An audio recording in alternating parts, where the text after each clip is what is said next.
Magari mengi yanatofautiana gearbox system. Leo tutaendelea kuangalia gear lever zingine ambazo zipo kwenye magari yetu, lakini wengi hatujui matumizi yake. Badala yake huwa tunazichukulia kama pambo tu. Nikianza na gear lever S. Kwenye gari zingine huandikwa S, DS au Sport. Hii gear lever S itakusaidia pale ambapo unataka kuovertake gari lingine kwa uharaka. Itakupatia high performance, nikimaanisha kwamba gari yako itaongezeka spidi ya juu. Gear lever 2. Kwenye gari zingine huandikwa D2. Tumia hii ukiwa kwenye miteremko ya wastani, milima isiyo mikali sana, wakati wa mvua au barabara zenye utelezi. Hii inafanya gari yako kutumia gia mbili, namba 1 na namba 2. Gear lever L.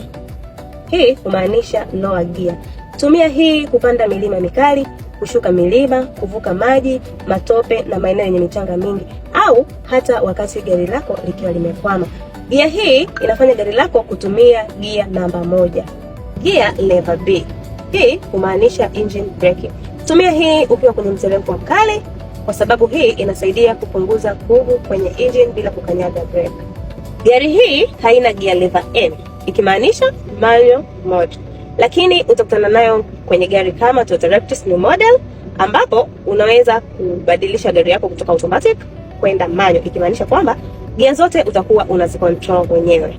Bila shaka baadhi ya maswali ya jana nimeyajibu.